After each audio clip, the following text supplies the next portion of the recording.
네, 오늘 말씀 보시겠습니다. 오늘 은혜 받으실 기록된 하나님의 말씀은 사무엘하 3장 31절에서 39절까지 보겠습니다. 사무엘하 3장의 가장 마지막 부분입니다. 467페이지, 구약성서 467페이지에 있습니다. 네, 우리 31절에서 39절까지 저하고 여러분이 한 절씩 교독하겠습니다. 다윗이 요압과 및 자기와 함께 있는 모든 백성에게 이르되 너희는 옷을 찢고 굵은 배를 띠고 아브넬 앞에서 애도하라 하니라. 다윗 왕이 상여를 따라가 아브넬을 헤브론에 장사하고 아브넬의 무덤에서 왕이 소리를 높여 울고 백성도 다 우니라. 왕이 아브넬을 위하여 애가를 지어 이르되 아브넬의 죽음이 어찌하여 미련한 자의 죽음 같은고 내 손이 결박되지 아니하였고 내 발이 차고에 채이지 아니하였거늘 불의한 자식의 앞에 엎드러짐 같이 내가 엎드러졌도다. 하매 온 백성이 다시 그를 슬퍼하며 우니라. 석양의 뭇백성이 나와 다윗에게 음식을 권하니 다윗이 맹세하여 이르되 만일 내가 해지기 전에 떡이나 다른 모든 것을 맛보면 하나님이 내게 벌 위에 벌을 내리심이 마땅하니라 하매 온 백성이 보고 기뻐하며 왕이 무슨 일을 하는지 우리가 다 기뻐하므로 이날에야 온 백성과 온 이스라엘이 넬의 아들 아브넬이 죽인 것을 왕이 한 것이 아닌 줄을 아니라. 왕이 그의 신복에게 이르되 오늘 이스라엘의 지도자여 큰 인물이 죽은 것을 알지 못하느냐. 함께 읽습니다. 내가 기름 부음을 받은 왕이 되었으나 오늘 약하여서 수야의 아들인 이 사람들을 제어하기가 너무 어려우니 여호와는 악행한 자에게 그 악한 대로 갚으실지로다 하니라. 하나님 말씀입니다. 아멘. 네, 우리 사무엘하 3장 제일 마지막 부분이죠. 우리 31절에서 39절까지 함께 해봤습니다. 우리 그 내용 가지고 큰 기회 앞에서 주저하는 한 사람, 큰 기회 앞에서 주저하는 한 사람이라는 제목으로 우리 함께 나누겠습니다. 우리 아브넬이 그를 따르는 11지파를 다윗 함께 주겠다 이렇게 협상을 하고 다윗 진영으로 망명하려고 하였습니다. 그런데 하나님의 뜻을 알고도 사울 진영과 다윗의 진영에서 파도타기를 했던 그 아브넬, 마냥 잘나갈 것만 같았던 그 아브넬이 요압에게 죽었습니다. 그렇게 처세술이 뛰어나고 정말 똑똑한 사람인데 판세도 참 잘 읽고 그랬던 사람인데 사람의 처세술로 모든 상황을 이길 수는 없다라는 것을 우리가 알 수 있습니다. 왜냐하면 상황의 뒤편에는 늘 하나님이 계시기 때문입니다. 사람의 머리로 모든 상황을 이기고 나간다는 것은 불가능한 이야기죠. 요압은 하나님의 뜻을 알고 있었던 사람입니다. 그런데 그 뜻이 자기가 원했던 것과 다르고 자기가 하고 싶은 욕구가 크죠. 그러니까 결국은 일을 저지릅니다. 그게 요압의 지난 시간의 이야기였습니다. 많은 사람들이 요압을 비난할 수 있지만 우리도 이렇게 요압처럼 할 때가 얼마나 많은지 모릅니다. 이런저런 합리적인 이유를 대고 어쩔 수 없는 이성적인 근거를 갖다 붙입니다. 정당방위야, 과실, 그리고 심신미약이야, 우발적인 것이었어 라고 이야기를 합니다. 제가 지금 나열한 것은 법률적인 용어지만 우리의 삶에서 하나님 앞에서도 그런 이야기를 하면서 하나님께 우리가 기도하거나 많은 것을 아뢰을 때가 많습니다. 하나님 어쩔 수 없었어요 라고 기도하기도 하고 하나님 제가 잠깐 어떻게 됐었나 봐요. 제가 왜 그랬을까요? 막 이러면서 기도하기도 합니다. 이런저런 변명을 다 할 수 있습니다. 뭐 다 이해할 수도 있습니다. 그런데 그 결정과 우리가 말했던 많은 변명들을 한마디로 하면 결국은 당시에 그 순간에 하나님보다 세상이 더 두려웠다는 거죠. 하나님보다 세상이 더 우선시 됐다는 겁니다. 그래서 고려하지 못하고 엉뚱한 선택, 엉뚱한 잘못을 했다는 거죠. 다윗은 또 이 아브넬의 죽음을 바라보면서 어떻게 했을까요? 우리 같으면 또 어떻게 했을까요?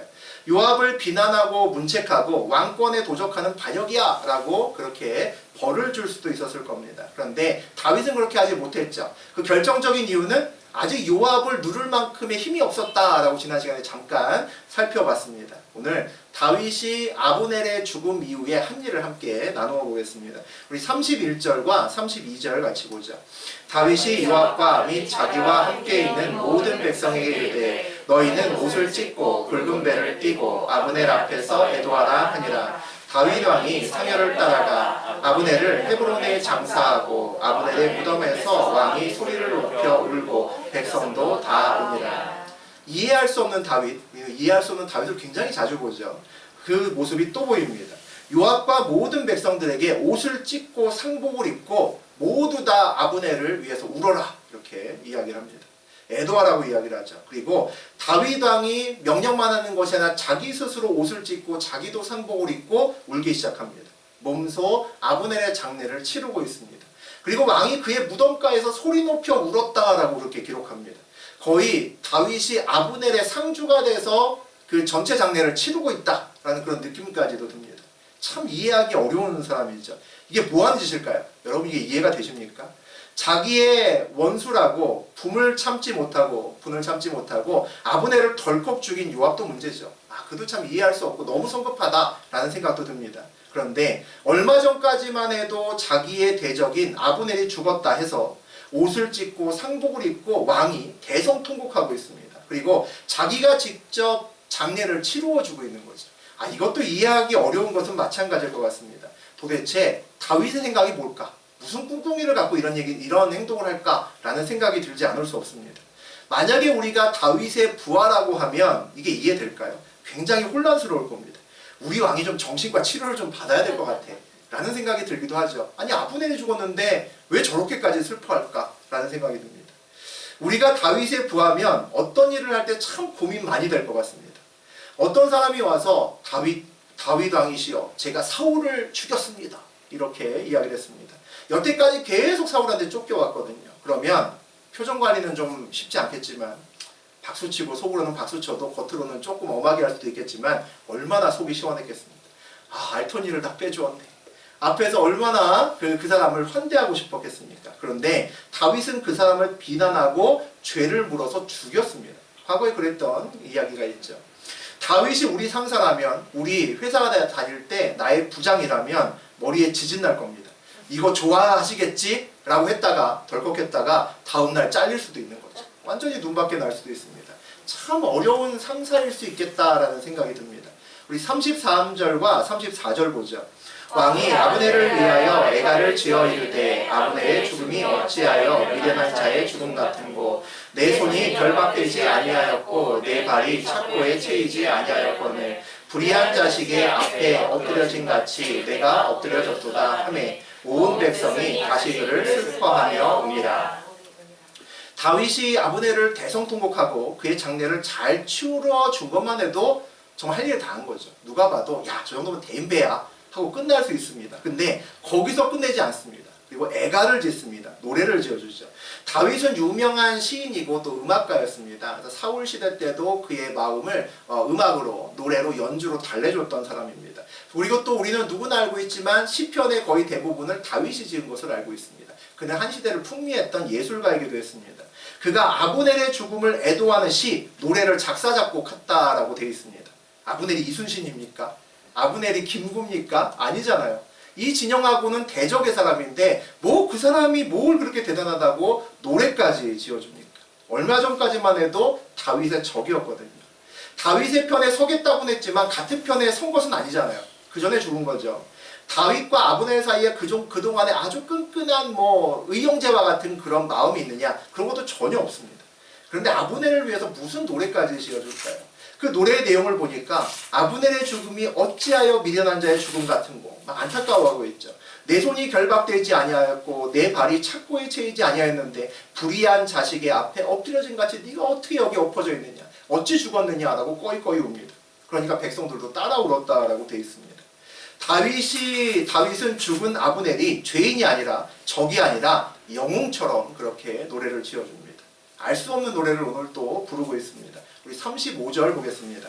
석양에 뭇 백성이 나와 다윗에게 음식을 권하니 다윗이 맹세하이르되 만일 내가 해지기 전에 떡이나 다른 모든 것을 맛보면 하나님이 내게 벌 위에 벌을 내리심이 마땅하니라 하매 대성통곡했죠. 장례도 치러주고 기념 노래도 작사 작곡해서 그렇게 불러주었습니다. 다윗과 온 백성이 함께 그 적의 장군이죠. 아브넬을 위해서 울고 모든 장례까지 치러주었습니다. 이제 슬슬 노을이 지기 시작합니다. 하루 해가 저물고 있습니다. 이스라엘에서는 해가 지고 나면 새로운 하루가 시작됩니다. 우리하고는 조금 다릅니다. 우리는 이제 해가 떠야 하루가 시작되는데 여기는 해가 치면 그 다음에 새로운 하루가 시작되는 겁니다. 하루가 마무리되어 가고 있는 거죠. 석양이 슬슬 보이기 시작합니다. 백성들이 왕에게 나와서 이제 오늘도 가고 있으니까 슬픔을 잊고 이제 식사하시고 기력을 찾으시라고 그렇게 이야기를 합니다. 아브넬이 사실 뭐 다윗의 가족도 아니고 이 다윗 왕국의 영웅도 아니잖아요. 그러니까 백성들과 신하들로는 너무나 당연한 이야기입니다. 누가 봐도 할 만큼 한 거죠. 그런데 다윗의 반응이 완고합니다. 아니 좀 이상하죠. 내가 해지기 전에 떡이나 다른 것을 맛보면 하나님이 내게 벌 위에 벌을 내리심이 마땅하니라 이렇게 얘기를 합니다. 쓸데없는 소리하지 말아라 그러는 거죠. 내가 아브넬이 죽은 것이 너무 슬퍼서 오늘 하루는 온전히 내가 금식하면서 그를 애도하겠다 이렇게 얘기를 합니다. 지금 보이는 금식과 애통함과 모든 장래의 예식이 쇼가 아니라는 겁니다. 보여주기 위한 것이 아니라는 거죠. 마음을 다해서 내가 그를 애도하고 있다라고 호통을 벅 칩니다. 이 이상한 모습을 보는 사람들의 반응은 어땠을까? 그것이 36절과 37절입니다. 온 백성이 보고 기뻐하며 왕이 무슨 일을 하는지 우리가 다 기뻐함으로 이날에야 온 백성과 온 이스라엘이 내 아들 아브넬을 죽인 것이 왕이 한 것이 아닌 줄을 아니라. 이런 이해할 수 없는 다윗의 행동에 대해서 백성들의 반응도 굉장히 특이합니다. 폭발적인 반응입니다. 모두 다 막 박수치면서 야 기뻐하는 그런 이상한 반응을 보입니다. 그리고 그들이 이야기를 하죠. 야 정말 다윗 왕이 아브넬 죽인 게 아니네. 내가 아닐 거라 그랬잖아. 뭐 이러면서 서로 간에 그 기쁨을 나누고 있습니다. 금식하는 다윗의 모습을 보고 다윗의 부하들은 힘들어할지 모르겠지만 백성들은 아주 기뻐했다는 겁니다. 아브넬은 다윗의 적이었지만 백성들의 적은 아니었다는 거죠. 아브넬이 백성들에게 블레셋은 아니었다는 겁니다. 그들에게는 얼마 전까지만 해도 그들이 존경했던 사울 왕의 오른팔이었고, 이 아브넬은 지금의 다윗처럼 전쟁마다 이방인들과 블레셋과 다른 나라와 싸우면서 이 백성들을 지켜줬던 사람입니다. 그들에게는 영웅이라는 거죠. 우리가 이 이야기를 들으면서 참 조심해야 되는 것 중에 하나가 내가 싫어하는 사람은 남들도 싫어한다라고 생각하는 겁니다. 우리 그럴 때 많죠. 내가 문제라고 생각하는 것은 남들도 이것을 문제라고 생각할 거야 라고 생각합니다. 그렇게 생각한다면 내 잣대가 언제나 늘 정확하고 바르다라고 생각하는 거죠. 그러니까 내가 저 사람 좀 틀렸는데 그러면 남들도 그 사람을 전부 다 틀렸다라고 생각할 거라고 생각하는 거죠. 그런데 살다 보면 그러지 않을 때가 더 많습니다. 나는 저 사람이 이상하다고 생각하는데 남들은 저 사람이 너무 좋다라고 하는 경우도 생각보다 많습니다. 아마도 다윗의 부하들은 그들의 자리에 위협이 되는 아브넬을 제거하는 게 좋고 그것이 나라를 위해서 필요하다라고 생각했을지 모르지만 백성들은 그렇지 않았다는 겁니다. 백성은 원수도 용서하는 다윗에게 오려는 사람이라면 누구든지 안아주는 그런 다윗을 원했다는 거죠. 그리고 과거에 다윗처럼 백성들을 전쟁에서 지켜준 아브넬을 이 다윗이 알아봐주기를 원했던 겁니다. 그래서 그를 위해서 오버할 만큼 이렇게 많은 것들을 베푼 다윗 왕에게 박수를 쳐줬던 거죠. 그러면 아브넬의 죽음을 맞이하면서 다윗이 대성통곡하고 애가도 지워주고 막 금식도 하잖아요. 이게 계획적일까요? 아니면 다윗의 진심일까요? 여러분 어떻게 생각하십니까? 다윗이 이 모든 것을 머릿속에 그리면서 이 정치판에서 이렇게 아주 정치 구단과 같은 그런 모습을 보이고 있었을까요? 대중은 예측하기 정말 쉽지 않습니다. 우리 누구보다 우리가 요즘에 인터넷이 발달한 시대에 여러분 잘 아실 겁니다. 날씨보다 더 예측하기 힘든 것이 사람의 마음이죠. 우리가 이제 정치판을 보면 이런저런 당들이 있는데 어떤 당의 지지율이 내년에는 어떻게 될까? 아무도 모릅니다. 지금은 어떻게 될 거다라고 예상할 수 있지만 그 예상대로 된다는 보장이 없죠. 그날 돼봐야 됩니다. 다음에 우리 지금 문재인 대통령이 있는데 다음의 대통령은 누가 될까요? 모릅니다. 지금 여당에서 지지율 1, 2위의 후보가 그대로 돼서 마지막에 그 1위 후보가 대선 후보로 나올까? 그것도 역시 알지 못합니다. 그때 가봐야 알 수 있다는 거죠. 내가 어떤 것을 대중에게 말했을 때 대중이 이 말을 내가 하면 좋아할까? 이 말을 하면 싫어할까? 이 예측이 정말 쉽지 않습니다. 정치 바닥에서 한평생을 구른 사람도 이 말 한마디 잘못해서 완전히 매장되기도 하고 또 그냥 우연히 내뱉은 말인데 그것 때문에 막 사람들이 좋아하고 그 사람이 갑자기 유명해져서 대선의 1등 주자로 올라가는 경우들도 우리가 가끔 봅니다. 알 수 없다는 거죠. 사울의 나라가 갈라져서 사울의 아들 이스보셋의 진영이 생겼고 또 다윗의 진영이 생겼습니다. 아주 복잡한 상황이죠. 전세는 다윗에게 기울었다고 하지만 유다 지파 외에 나머지 11지파는 여전히 사울의 진영 쪽을 지지하고 있습니다. 이때 다윗의 진영에 오려고 했던 아브넬이 죽었습니다. 이 상황에서 다윗이 어떻게 반응해야 민심을 다윗에게 데려올 수 있을까? 참 쉽지 않은 상황입니다. 누가 그것을 예측할 수 있을까요? 다윗이 예측했다고 보기는 어렵겠죠. 하나님이 하셨다라고 생각합니다. 하나님이 말씀을 붙들고 걷는 다윗에게 주는 선물이라고 저는 생각합니다. 상황이 아니라 말씀을 붙들고 믿음으로 걷는 사람에게 주어지는 아무도 예측하지 못하는 선물이 있습니다. 내가 손해를 봤는데 하나님을 따라서 갔던 길에서 여러분이 받을 수 있는 것들이 있을 겁니다. 또 받아본 경험이 있는 사람도 있을 겁니다. 믿음으로 걷는 자에게만 주어지는 선물이 있습니다. 그래서 한 번 믿음으로 걸어본 자는 두 번째도 믿음으로 걷는데 훨씬 더 쉽습니다. 아무도 예측하지 못하는 하나님의 무엇이 그 안에 있다는 것을 확신하기 때문입니다. 그래서 지금은 어렵고 지금은 힘들어 보여도 그 길을 내가 걸어갈 수 있다는 거죠. 우리 38절과 39절 보겠습니다.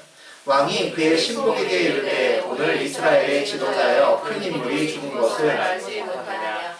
내가 기름 부음을 받은 왕이 되었으나 오늘 약하여서 수려의 아들이 이 사람들을 제어하기가 너무 어려우니 여호와는 악행한 자에게 그 악한 대로 갚으실지라 하니라. 다윗이 자기 신복에게 믿을 만한 사람에게 말합니다. 아마 혼잣말처럼 말했던 것 같습니다. 이 38, 39절이 다윗의 속마음이라는 거죠. 이스라엘의 지도자여 큰 인물이 오늘 죽었다라고 얘기합니다. 이게 이 사건을 보는 다윗의 시각이라는 겁니다. 일반 사람들과는 참 많이 다르다는 생각이 들죠. 나를 죽일 줄 모르는 사람에게 이렇게 얘기를 합니다. 이스라엘의 영웅이라고 얘기를 하죠.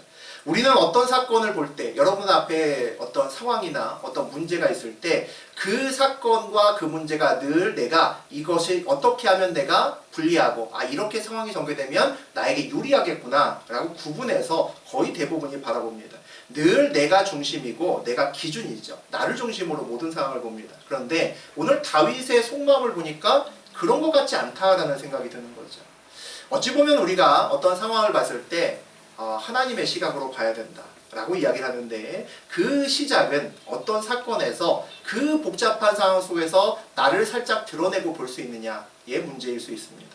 어떤 문제를 나무가 아니라 숲을 봐 이런 얘기를 굉장히 많이 하죠. 그것도 나를 드러내고 보라는 겁니다. 나를 빼놓고 봐야 나의 의도를 제거하고 봐야 하나님의 길이 보인다는 거죠. 왕이 되었으나 오늘 약하여서 수르야의 아들인 이 사람들을 제어하기가 너무 어려우니 여호와는 악행한 자에게 그 악한 대로 갚으실지로다. 참 아름다운 고백이고 기도다라는 생각이 듭니다. 다윗이 많은 사람들과 보통 다른 길을 걸어가는 이유가 있습니다. 왕으로 있어도 내가 약하여서 너무 어려우니라고 고백할 수 있는 사람입니다. 상황 앞에서 늘 물을 수 있는 귀와 마음을 가지고 있다는 거죠. 다윗은 왕이어도 마음이 가난한 사람이다라는 생각이 듭니다. 마음이 가난해야 하나님의 나라를 경험할 수 있습니다. 마음이 가난해야 부족해야 우리가 무엇인가를 붙들려고 애쓰고 하나님을 간절하게 구할 수 있습니다. 부자는 간절하게 구하지 않습니다. 내 마음에 이미 차고 넘치면 안 하면 그만이지 라고 생각합니다. 그것을 반드시 해야 되고 내 마음이 가난해서 내가 이 상황을 어떻게 제어할 수 없다라는 생각이 들어야 매달리고 기도하기 시작하죠. 가난한 마음이 끝까지 있어야 하나님의 길을 온전히 끝까지 걸어갈 수 있습니다. 우리 몇 주간 지금 한 4주 정도 되는데 사무엘하 3장을 나누는 동안에 우리가 3명의 인물을 위주로 보았습니다. 첫 번째가 아브넬이었습니다. 그는 사울 진영에 있었지만 하나님의 뜻을 알고 있었습니다. 사울 이후에 다윗이 왕이 되는 것도 알고 있었습니다. 아주 똑똑한 사람이죠. 그럼에도 불구하고 그는 사울이 죽자 다윗에게로 온 것이 아니라 이스보셋을 세워서 사울의 왕국을 이어갔습니다. 그리고 자기의 이권을 위해서 다윗과 대적했습니다. 그게 잘못된 것인 줄 알면서도 했습니다. 그런데 계속 틈은 보고 있었습니다. 계속 하나님의 뜻에 반대편에 있을 수는 없기 때문이었죠. 그러다가 때가 됐다라고 여겨지면 다시 돌아올 준비를 늘 하고 있었습니다. 하나님의 뜻에는 관심이 있지만 하나님의 의로운 길 자체를 걷는 거에는 별로 관심 없습니다. 하나님의 뜻을 잘 알아내서 그 주변에서 나의 이익과 내 뜻을 이루는 데만 관심이 있습니다. 그게 목적이죠. 하나님 길 주변에서 멀지 않게 계속 언저리에 있으면서 최고의 이익을 얻으면서 살아가는 인생길이 아브넬의 인생길입니다. 딱 구원만 받고 거기까지만 신앙생활하고 세상에서 누릴 수 있는 것 다 누려보자 라고 생각하는 사람들이 있죠. 예, 그것이 아브넬의 인생의 좌우명 아닐까 싶습니다. 우리들 중에도 아브넬 같은 사람이 많습니다. 특히 하나님을 깊이 경험하지 못한 사람들이 보통 이렇게 합니다. 하나님께 기도하고 하나님께 이것저것 구하면서 살아가지만 내가 정말 원하는 것은 하나님의 뜻대로 내가 가는 것이 아니라 하나님의 길 언저리에서 내가 원하는 것 죽고 내가 원하는 것 받는 것이 주로 사는 목적입니다. 그리고 우리가 또 요압을 나누었습니다. 그도 하나님의 뜻을 잘 알고 있는 사람입니다. 하나님이 다윗 왕을 온 이스라엘의 왕으로 만들 거라고 하는 것을 역시 요압도 알고 있습니다. 그런데 그 방법이 그가 싫어하는 아브넬을 통해서 그 방법이 이루어지는 것은 원하지 않습니다. 인정하지 않습니다. 그렇게 되어서는 안 되기 때문이죠. 아브넬은 기회주의자고 믿을 수 없는 사람이고 무엇보다도 사랑하는 내 동생 아사엘을 죽이는 사람, 원수이기 때문입니다. 요압은 자기가 이해되는 합당한 방법으로 하나님이 역사하셔야 그것이 옳은 방법이라고 생각합니다. 하나님의 방법도 내 기준으로 판단한다는 거죠. 내 머리로 납득이 되어야 몸이 움직이는 사람이 요압인 것 같습니다. 자신은 이미 하나님을 충분히 이해하고 있다라고 생각하기 때문이지 않을까 싶습니다. 우리 중에도 요압과 같은 사람이 많습니다. 어쩌면 우리 주변에 내가 볼 때 저 사람은 좀 믿음이 좀 괜찮은 사람이다 라고 생각하는 사람 중에 가장 많은 유형이 요압과 같은 사람이 많을 겁니다. 열심히 기도하고 열심히 예배드리고 열심히 찬양하는데 열심히 기도해서 하나님의 뜻을 묻기도 하는데 그런데 움직이지 않습니다. 내가 납득이 돼야 움직이고 내 방법과 내 이익이 맞아야 움직입니다. 하나님의 길을 걷는 것 같지만 실제로는 내 방법을 앞세우는 사람이죠. 다윗을 우리가 또 볼 수 있습니다. 하나님의 뜻을 향해서 걸어가는 주인공이죠. 참 이해하기 어려운 사람입니다. 우리가 그냥 이 사무엘 상하를 쭉 읽으면서 다윗의 모습을 보면 어찌 보면 4차원입니다. 이게 뭐지? 라는 생각이 굉장히 많이 들죠. 우리도 다윗의 이야기를 읽으면서 왜 저러지 이 사람? 하는 생각이 여러 차례 듭니다. 여러분은 오늘 다윗이 이해가 되십니까? 형제를 죽인 아사엘을 죽인 대적 아브넬을 받아들이고 그에게 복수한 요압은 비난합니다. 저주합니다. 아브넬이 죽자 마치 자기의 형제라도 죽은 것처럼 막 꺼이꺼이 옵니다. 장례 치러주고 노래도 불러주고 그를 위해서 금식도 합니다. 여러분이 다윗에 부하면 그게 이해가 되겠습니까? 사실 다윗은 오늘만 이해 안 되는 사람이 아니었습니다. 가장 대표적으로 사울에게 함께 생명을 걸고 쫓길 때 무려 2번이나 사울을 죽일 수 있었음에도 살려주었습니다. 눈앞에서 그냥 사울을 그냥 살려서 보내줬습니다. 대적인데 나를 죽이려고 하는데 살려줬습니다. 한 번은 동굴에서 볼일 보러 무기도 없이 들어온 사울이 응가를 하려고 앉아있는데 얼마든지 죽일 수 있잖아요. 근데 거기서 옷자락만 살짝 빼고 그냥 내버려 둡니다. 한 번은 적의 중앙부까지 침투했습니다. 형제와 같이 들어갔습니다. 부하와 같이 들어갔죠. 그런데 거기서 코 골고 자고 있는 겁니다. 누가 죽여도 아무 상관없고 죽여만 했던 우리 같으면 열이면 열 다 죽였을 겁니다. 그 상황에서 창과 물병만 들고 그냥 나옵니다. 정말 아무도 이해할 수 없는 4차원이었다는 거죠. 자신이 이해되어야만 마음으로 움직이는 요압은 참 다윗 밑에 있기가 참 어려웠을 겁니다. 다른 사람들도 마찬가지죠. 왜냐하면 다윗이 사울을 죽이지 않으면 혼자만 생명을 쫓기는 것이 아니라 그 밑에 있는 우리가 부활하면 우리 600명도 다 생명을 쫓기는 거기 때문입니다. 다윗이 죽이지 않아도 내가 쫓아가서 사울을 죽이고 싶은 마음이 거의 대부분이었을 겁니다. 요압은 다윗이 이전에 사울을 충분히 죽일 수 있었음에도 죽이지 않았던 그 과거를 어떻게 생각할까요? 그 과거를 돌아보면서 지금 무슨 생각을 할까요? 지금은 어느 정도 권력이 생겼잖아요. 하나님의 말씀을 온전히 저렇게 지키면서 순전하게 저렇게 살더니 결국 왕의 길을 걷는구나. 하나님 만세. 역시 하나님은 살아계셔. 그랬을까요? 아니면 그때 그냥 사울을 죽였으면 왕이 돼도 벌써 됐을 텐데 하나님의 뜻이 벌써 10년은 빨리 이루어졌을 텐데 4차원인 우리 다윗왕 때문에 고생 진짜 많이 했다 라고 생각할까요? 아마도 이번에 요압이 무리하게 아브넬을 죽인 것도 그냥 두면 다윗이 또 아브넬을 곁에 둘 거기 때문입니다. 사울처럼 오랫동안 다윗 진영의 걸림돌이 되어도 그냥 내버려 둘 겁니다. 확신했기 때문이죠. 사울과 같은 일이 또 반복되면 안 되겠구나 라는 생각이 들었을 겁니다. 내가 총대 매자. 내가 지금 아브넬을 죽인다고 해도 다윗 왕이 당장 나를 어쩌지 못해 라고 생각했을 겁니다. 지금은 아니지만 시간 지나가면 다윗 왕이 나한테 고맙다고 할 거야. 확신했겠죠. 적이기 때문입니다. 다윗과 요압은 한편이죠. 같은 배를 탄 사람입니다. 모두 하나님의 백성이고 하나님의 뜻이 이루어지는 것을 전부 다 원하고 간절하게 그렇게 바라는 사람입니다. 그런데 같은 일에 대해서 방법은 전혀 반대입니다. 다른 방법, 다른 그 뜻을 가지고 있다는 거죠. 오늘 요압은 놓치면 안 되는 다시 오는 기회가 오늘 왔다라고 생각했습니다. 그래서 아브넬을 죽인 겁니다. 오늘 기회 놓치면 두 번 다시 이 기회 없어 라고 생각했다는 거죠. 저하고 여러분의 인생길에서도 그런 때가 있습니다. 야, 이거 기회인데 라고 느껴지는 때가 있습니다. 막 동물적인 감각이 막 올라오는 그런 때가 있습니다. 흔히 세상에서 그런 말을 합니다. 우리에게 사람은 부자가 될 때 한 3번 정도 기회가 와, 이런 얘기 합니다. 많이 들어보셨죠? 정말 맞을까요? 여러분 어떻게 생각하십니까? 세상을 어느 정도 살아본 사람들은 자기의 살아온 청년 때부터 쭉 일을 아마 보면 그런 기회가 몇 번은 있었던 것 같아 라고 생각하시는 분들이 꽤 많을 겁니다. 우리 부모님 세대는 더 많을 것 같기도 한데 내가 그때 그 땅을 샀어야 됐는데 막 이런 사람도 있고 내가 그때 그 사람과 결혼했어야 됐는데 라고 생각하는 사람도 있을 겁니다. 내가 그때 누가 그렇게 소개해줬을 때 그 주식을 샀으면 그게 조금밖에 안 샀는데 왜 그때 조금밖에 안 샀을까? 많이 사갖고 지금까지 갖고 있었으면 그 돈이 얼마나 됐을까? 라고 생각하는 사람도 있었을 겁니다. 내가 그때 조금만 더 잘했다면, 내가 조금만 더 현명했다면 내가 그런 선택을 하지 않고 지금은 완전히 달라졌을 텐데, 그런 일들이 인생에서 보면 몇 차례 거의 대부분 다 있습니다. 만약 지금 이 순간에 여러분이 여러분의 과거를 돌아보면서 똑같이 제가 지금 말한 것처럼 그때 조금만 더 잘했으면 진짜 잘 됐을 텐데 라고 생각한다면 영적으로 아직도 멀었다라고 볼 수도 있습니다.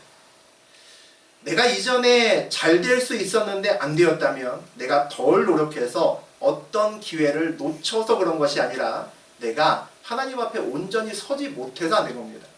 과거에 지나간 기회를 돌아보는 이 작은 시각의 차이가 굉장히 큰 차이입니다. 내가 기회를 놓쳤다고 생각하는 사람은 무슨 생각이 더 하겠습니까? 다음번에는 내가 반드시 기회를 잡겠다라고 집중합니다. 노력하죠. 그러면 뭐 하겠습니까? 방법에 집중합니다. 그때 불의한 제의를 누가 던지면, 유혹을 던지면 흔들립니다. 왜? 지난번에도 이거 기회 놓쳤거든요. 그러면 이 기회 내가 이번에 놓치면 또 언제 올지 모릅니다. 반드시 잡아야 된다는 거죠. 이번에 기회를 놓치면 영영 안 올 수도 있습니다. 그러면 기회가 오면 무슨 방법을 써든지 잡고 싶을 겁니다. 내가 하나님 앞에 바로 서려고 노력하는 사람은 기회에 집중하지 않습니다. 내가 하나님 앞에 지금도 바로 서 있는지에 관심이 있죠. 내가 하나님 앞에 바로 서 있기만 하면 없던 기회도 하나님이 만들어 주실 것이다 라고 믿어야 됩니다. 이게 그리스도인의 믿음입니다. 이게 있어야 세상의 유혹에 흔들리지 않습니다.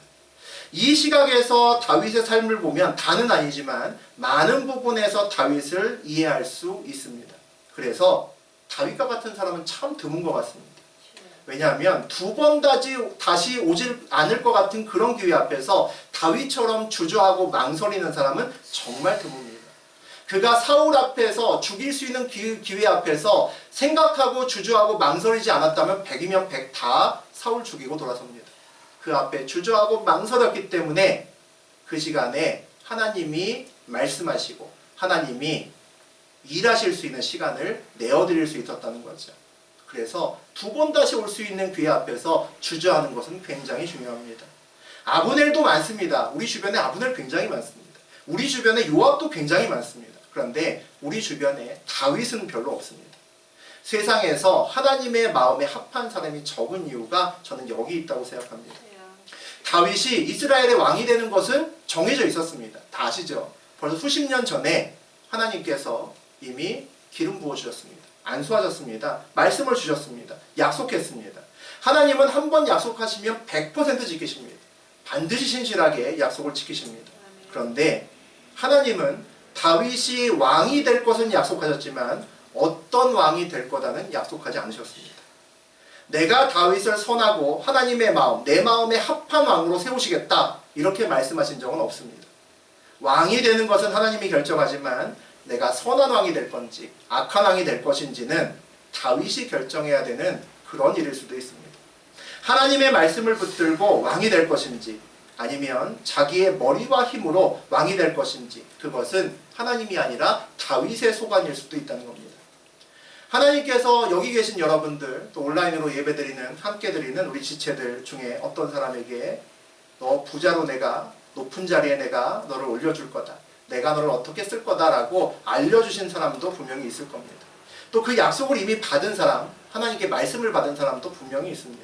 그런데 내가 사울의 길을 걸으며 왕이 될지, 다윗의 길을 걸으며 왕이 될지, 내가 오늘 어떤 사건, 어떤 일에 대해서 요압처럼 반응하면서 살지, 아니면 다윗처럼 반응하면서 살 것인지는 여러분과 제가 결정해야 되는, 믿음으로 결단해야 되는 그런 것일 수 있습니다. 여러분과 제 앞에 야, 이거 기회가 왔다 라고 느껴지는 그런 순간들이 앞으로도, 또 지금인 사람도 있고 앞으로도 분명히 여러 차례 있을 겁니다. 내가 그때 전심으로 나의 머리와 인맥과 방법을 총동원해서 그 기회를 잡아서 성공해야 될 시간이라고 여러분이 여기신다면 여러분은 하나님을 놓치실 수 있을 겁니다. 세상이 아닌 하나님 앞에 내가 온전히 서야 될 때라고 그 기회 앞에서 고백할 수 있으셔야 됩니다. 그 기회보다 먼저 하나님 앞에 온전히 서야 됩니다. 그래야 기회 앞에서도 하나님이 보입니다. 그렇게 살면 세상 사람들 눈에는 좋은 기회 앞에서 왜 저렇게 망설이고 있어? 주저하고 있어? 왜 저래? 라고 다른 사람들이 여러분에게 이야기할지도 모릅니다. 아마도 그렇게 살면 주변에서 우리도 다른 사람이 다윗에게 얘기했던 것처럼 야, 쟤 4차원이네 라고 얘기할지도 모릅니다. 정말 이해할 수 없다고 할지도 모릅니다. 그렇지만 남들이 다 1도 고민하지 않은 큰 기회 앞에서도 주저하고 망설이는 한 사람이 되셨으면 좋겠습니다. 그 기회를 붙들기 전에 먼저 기도하고 하나님의 뜻을 온전히 묻는 저하고 여러분 되셨으면 좋겠습니다. 우리가 정말 하나님의 말씀을 받았다면 담대해야 됩니다. 믿어야 됩니다. 말씀대로 반드시 이루어질 것이기 때문입니다. 우리가 고민해야 되는 건 뭡니까? 이게 될까 안 될까가 아닙니다. 어떻게 되게 하느냐가 문제인 거죠. 과정이 중요합니다. 어떻게 그 결과까지 가느냐가 중요한 거죠. 믿음으로 끝까지 하나님 방법으로 가느냐, 아니면 어려운 고비마다 힘들 때마다 내 방법으로 넘기느냐는 우리의 믿음의 문제고 영적인 문제입니다. 그래서 어려운 고비마다 내가 정말 놓치면 안 된다고 생각하는 기회마다 우리는 다윗처럼 주저해야 됩니다. 물어야 됩니다. 제가 오늘 약합니다. 이 상황은 제 능력 바뀝니다 라고 39절처럼 하나님 앞에서 여러분이 말씀하셔야 됩니다. 우리는 약하다고 하면서 부족하다고 얘기를 굉장히 많이 합니다. 그런데 그렇게 습관적으로 얘기하는 것 같은데 실제로 놓칠 수 없다라고 생각되는 그 기회 앞에서는 별로 약하지도 않고 별로 부족하지도 않은 것 같습니다. 어떻게든지 그 기회를 붙들려고 안달하기 때문입니다. 무엇이라도 분명히 내가 그것을 붙들어서 하고야 말 거야 라는 마음부터 먹고 그 기회 앞에 섭니다. 다시 한번 여러분과 제 과거를 다시 한번 지금 생각나시는 그때 그 좋았던 기회를 다시 한번 돌아보셨으면 좋겠습니다. 정말 그때 내가 그 기회를 왜 못 살렸는지, 정말 내 노력이 부족해서 못 살렸는지, 그러면 앞으로 올 기회는 내가 잠 좀 덜 자고 더 노력하면 붙들 수 있는 것인지 다시 한번 보시기 바랍니다. 아마 그렇게 결심하고 살면 오늘 요압과 같이 살 겁니다. 기도하다가 결정적인 순간에는 기도와 상관없이 내 뜻대로 덜썩 잡을 겁니다. 잘 과거를 생각해 보시면 아니라는 것을 알 수 있을 겁니다. 그 기회들은 내가 조금 더 노력한다고 붙들 수 있는 기회들이 아니었습니다. 그럼 몇 번의 기회 중에 한 번은 분명히 잡았겠죠. 내가 그렇게 노력하고 누구나 잡고 싶어하는 그 기회를 그냥 놓쳤을 리가 없습니다. 내가 조금 더 똑똑해진다고 붙들 수 있는 그런 기회가 아니었다는 거죠. 놓칠 수 없는 절호의 기회 앞에서 우리가 해야 될 것은 하나님 앞에 더 바로 서야겠다라고 여러분이 결단하는 겁니다. 그 놓칠 수 없는 기회보다 하나님이 더 위에 있기 때문이죠. 그 놓칠 수 없는 기회 앞에서 우리는 그 기회를 집중해서 보려고 애를 쓰고 있지만 하나님은 그 기회 앞에서 우리를 보고 계십니다. 우리가 어떻게 서 있는지를 보고 계신다는 거죠. 그러면 우리 앞에 있는 기회와 우리를 바라보시는 하나님 사이에서 중간에 낀 우리가 어떻게 해야겠습니까? 우리가 누구를 봐야겠습니까? 답은 이미 나와 있다는 거죠. 세상에서 여러분이 예측되는 뻔한 사람이 되서는 안 됩니다. 그 길은 하나님의 길이 아니기 때문입니다. 세상은 늘 이익으로 저하고 여러분을 봅니다. 내가 세상에서 충분히 예측되는 사람이라면 어떤 면으로 보면 말씀보다는 기회를 따라가는 사람이라는 겁니다. 요압처럼 사는 거죠. 요압은 뻔히 이해가 되는 사람이었습니다. 세상이 예측하지 못하는 한 사람으로 사시기를 축원드립니다. 아멘. 그렇게 살기 위해서 저하고 여러분이 해야 될 것은 큰 기회 앞에서 주저하는 겁니다. 큰 기회 앞에서 망설이는 겁니다. 그래야 물을 수 있습니다. 그래야 기도할 수 있고, 그래야 하나님께서 우리에게 말씀하시고 그 급박한 순간에 하나님께서 우리에게 하고 싶은 일을 하실 수 있습니다. 우리의 시간을 내드리는 것이 큰 기회 앞에서 우리가 해야 될 일입니다. 그래야 우리가 기회가 아니라 그 주저하고 머뭇거리고 망설이는 그 시간 속에서 기회가 아니라 하나님을 볼 수 있고 하나님을 붙들 수 있습니다. 그렇게 살아가시는 저와 여러분 되시기를 주의 이름으로 축원드립니다. 아멘.